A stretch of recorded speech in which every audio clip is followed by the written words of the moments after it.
Hello les amis, bonjour. Nous voici dans notre troisième semaine ensemble. Voilà, depuis quelque temps, nous partageons quotidiennement un petit résumé de la leçon de l'école du sabbat. Je m'appelle Rick Nombré, je suis pasteur. Je travaille aux éditions Safelis en Espagne, à Madrid. Et ça me fait vraiment plaisir de pouvoir t'accompagner dans cette réflexion autour de la parole de Dieu. C'est la semaine numéro 8 de ce trimestre des psaumes. Le titre de cette semaine, c'est de la sagesse pour une vie pieuse.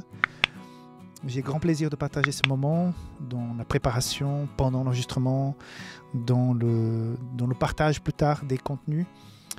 J'espère que cela puisse vraiment vous enrichir. Merci aussi pour les commentaires, pour les personnes qui regardent et disent voilà, ça m'a impacté, ça m'a fait du bien.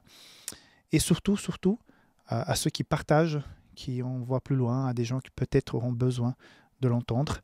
Et voilà, j'espère que cette expérience, je suis en train encore de mettre au point tout ce que nous faisons ici pour cette école de sabbat. D'ailleurs, je voudrais peut-être m'excuser pour la semaine dernière parce que comme on enregistre de façon quotidienne chaque jour, quand on a mis ensemble pour le grand résumé, vous savez, il y a deux formats, le format quotidien et le sabbat après-midi. Dès que on tourne la page de la leçon précédente, on met en ligne donc la leçon résumée de toute la semaine. C'est vrai que la semaine dernière, ça fait plus d'une heure d'émission parce que parfois je m'emporte un peu dans mes explications, mes réflexions et finalement j'ai dit waouh, il faut que je sois un peu plus ciblé pour que ça soit pas trop long. Ok. Deuxième chose que je voudrais vous dire que voilà, notre communauté n'arrête pas de grandir. Effectivement, je t'invite à faire partie de notre communauté sur WhatsApp, Safelis français. Le lien est en bas dans la description de cette vidéo. Et là, non seulement on partage les leçons de façon quotidienne, tu n'as pas à aller à chercher sur YouTube, elles t'arrivent directement sur ton portable, mais nous partageons aussi d'autres choses comme des articles et comme des codes promotionnels. Donc, n'hésite pas de faire partie de la communauté. Partage donc ce contenu avec d'autres personnes, comme je viens de dire. Et surtout, si tu as une demande de prière, et là, je voudrais faire remercier tous ceux qui font de plus en plus confiance à notre équipe d'intercession. Équipe d'intercession qui n'arrête pas de grandir parce que aussi en bas dans la description de cette vidéo, si jamais tu veux faire partie du corps qui intercède pour les demandes de prière, tu peux rentrer dans l'équipe et une fois par semaine, plus ou moins, tu reçois toutes les demandes de prière que les gens ont mis sur les formulaires. Donc, merci de faire partie de cette équipe et merci à tous ceux qui font confiance à cette équipe pour leurs demandes de prière. Elles sont de plus en plus nombreuses. Ça montre aussi que la vie n'est pas simple. Je vois, je lis et je prie pour ces demandes de prière aussi. Et je vois qu'il y a certaines personnes qui passent par des moments vraiment, vraiment difficiles. On a eu quelques demandes de prière de la part des personnes qui sont dans la région parisienne, par exemple, qui parlent des choses extrêmement difficiles que certains vivent. On n'est même pas en train d'imaginer comment cela puisse être possible, mais voilà, c'est parfois difficile. Et ça me réjouit qu'on puisse vous accompagner dans ces moments de difficulté. Comme je dis, le titre de la sagesse pour une vie pieuse, c'est le même titre de la leçon du sabbat. On prend le même titre de la semaine et on met dans la leçon du sabbat. Et le verset à mémoriser, il est dans Psaume 90, verset 12. Enseigne-nous à bien compter nos jours afin que nous appliquions notre cœur à la sagesse. On verra bien plus tard dans une leçon ici, dans un jour, qu'est-ce que ça veut dire de bien compter nos jours. C'est très important parce que, bon, voilà, je fais déjà une petite introduction. La vie passe très très vite. Il ne faut pas oublier ça. Donc parfois nous avons une pensée, surtout quand on est plus jeune, j'ai encore toute la vie devant moi et on a l'impression qu'on est presque éternel. Mais vite on se rend compte que la vie passe, les années viennent et on voit que parfois on a perdu du temps. Parfois on aurait pu vivre quelque chose de plus intense, plus vrai, plus profond avec Dieu. Et parfois on a pris des décisions en croyant que voilà, qu'on maîtrisait la chose et ça on piétine sur le bon déroulement de notre vie. La leçon de ce sabbat, pour moi, se résume en 2 points. Le premier, l'obéissance à la loi de Dieu est une expression de relation intime avec lui. C'est-à-dire, nous n'obéissons pas à Dieu, nous ne devrions pas obéir à Dieu par obligation. Certains le font par obligation parce qu'ils ont reçu de leurs parents, de leur culture, de leur histoire, de je ne sais pas quoi d'autre, cette image que nous devons plaire à Dieu en faisant des choses bonnes pour que Dieu soit content. Or, ça, c'est quelque part la vision que nous pouvons avoir de nos parents. Parfois, quand on faisait des bêtises, les parents se fâchaient, et parfois on faisait des belles choses, et les parents étaient tout fiers. Et nous avons peut-être cette tendance à penser que Dieu regarde seulement nos actions. Si nous avons agi bien, on est des gentils, et puis Dieu nous aime. Si nous avons mal agi, on est des méchants, Dieu ne nous aime pas. Alors, ce n'est pas ce schéma-là que Dieu met en place pour nous. L'obéissance à Dieu, elle vient d'une relation intime. Pourquoi ? Parce que si j'obéis par obligation, cette obéissance, elle est vide de sens. C'est-à-dire que c'est parce que j'ai été aimé, j'ai été touché, que je fais les choses que Dieu me demande. Certains pensent que la vie chrétienne, c'est une liste d'obligations, et quand on va de temps en temps cocher les cases, elles sont toutes bonnes, donc on est des bons chrétiens. Mais on peut cocher plein de cases et ne pas vivre une vraie relation avec Dieu. Et ne pas vraiment obéir, même si on fait des bonnes choses. Je m'explique un peu. Disons que vous avez quelqu'un dans votre famille qui a besoin d'un rein. Ces 2 reins s'arrêtent et puis cette personne a besoin de recevoir un rein. Vous savez qu'on peut vivre avec un seul rein. Et tout à coup, quelqu'un que tu ne connais pas, vient et dit, mais écoute, je veux sauver, je ne sais pas, ton fils, ta sœur, et je vais lui faire don d'un rein.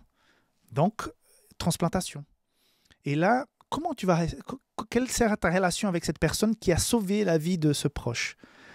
De mépris, ou bien tu vas avoir du respect, tu vas avoir de l'empathie, de l'amour. Et cette personne un jour a besoin de quelque chose. Tu sens que tu peux lui faire du bien. Tu ne vas pas hésiter. Elle a d'abord démontré, même si elle était inconnue, elle a démontré son amour.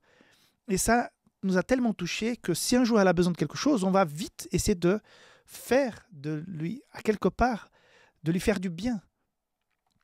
De la même manière, quand on aime Dieu, quand on a senti son amour pour nous, tout ce qu'il a fait pour nous, on va obéir, pas par obligation, on va obéir parce que c'est tellement naturel qu'on puisse vivre selon ses valeurs, parce qu'il nous a sauvés le premier.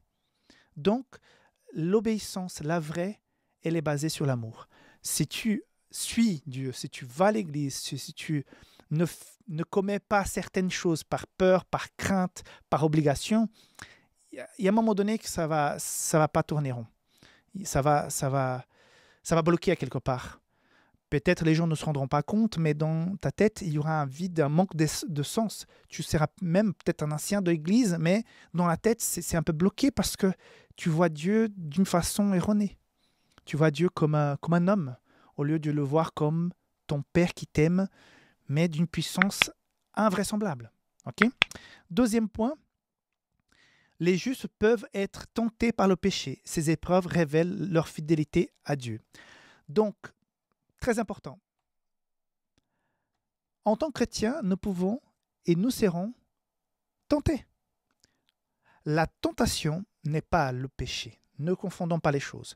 Tu peux être parfaitement engagé dans une relation intime avec Dieu, tu seras tenté. Alors, il y a une différence. Par exemple, tu es sensible à l'alcool. Tu sais que si tu t'approches de l'alcool, parce que par ton passé, tu as une tendance à être fragile vis-à-vis de l'alcool. Si tu vas régulièrement l'après-midi dans un bar voir les copains et que tout le monde est en train de picoler et qu'à 10 reprises, on va t'offrir de l'alcool, ça, c'est plus de la tentation. C'est toi qui te mets au cœur même du péché. Par contre, si tu visites quelqu'un pour une chose, je sais pas, et que tout à coup, il y a quelqu'un d'autre qui arrive et qui boit et qui t'offre comme ça, tu n'as pas prémédité. Ça, c'est la tentation. On ne peut pas éviter. Ça va, un jour ou un autre, ça va te tomber dessus. Mais ce n'est pas la tentation. Ce sont 2 choses différentes. Donc, en tant que chrétien, parfois, j'ai déjà entendu des gens parler « Ah, je suis tenté ». Et oui, être tenté, ça fait partie de la vie chrétienne. Ce qu'on fait avec, qui change tout. Il y a une célèbre phrase du pasteur Alejandro Bullón qui explique bien la chose. Il dit qu'on ne peut pas empêcher les oiseaux de voler au-dessus de nos têtes, mais on peut empêcher les oiseaux de faire un nid sur notre tête. On va pas le laisser. La différence entre tentation et péché. Et la deuxième partie dit « Ces épreuves révèlent leur fidélité à Dieu. C'est vrai que quand il y a la tentation, notre réaction à cela révèle un peu comment va notre relation d'amitié, de confiance.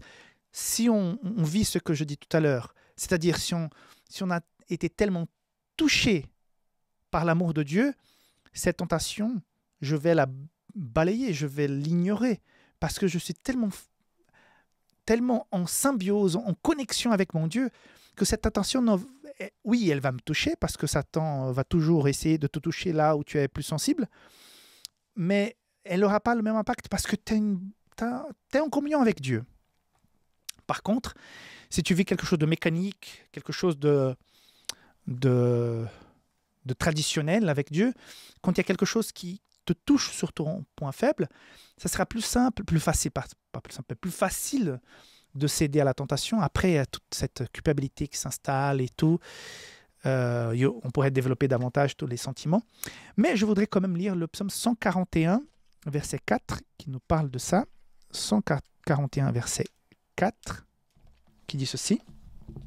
« N'entraîne pas mon cœur à des choses mauvaises, à des actions coupables avec des hommes qui font le mal, et que je ne prenne aucune part à leur festin. » Vous voyez un peu ce que j'ai dit tout à l'heure. Seigneur, aide-moi à éviter, à avoir cette sagesse de anticiper, de ne pas gratuitement me mettre dans une situation où je serais davantage fragile vis-à-vis de péché. Donc, cette relation de confiance, d'amitié, et où tu comprends tout l'amour et tout le sacrifice que Dieu a fait pour toi, automatiquement, tu vas vivre dans l'obéissance sans se sentir obligé.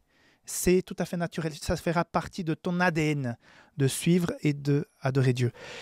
Mes amis, tout est lié avec l'intensité de notre relation avec Dieu. Quand moi, je me sens plus proche de Dieu, je le cherche davantage, je suis, à quelque part, face à la tentation, beaucoup plus serein.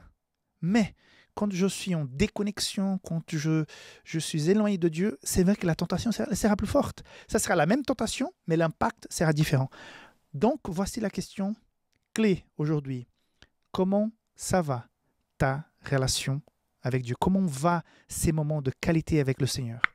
Est-ce que tu profites de temps que tu es peut-être dans la voiture pour dire « Seigneur, sois avec moi. Écoute, Seigneur, il y a ce problème. Tu es en train de courir là, faire ton jogging. Seigneur, marche avec moi, cours avec moi. Seigneur, j'ai ce souci avec ma femme, mes enfants, le travail. » Parle avec Dieu. Sois en communion, sois en contact avec lui.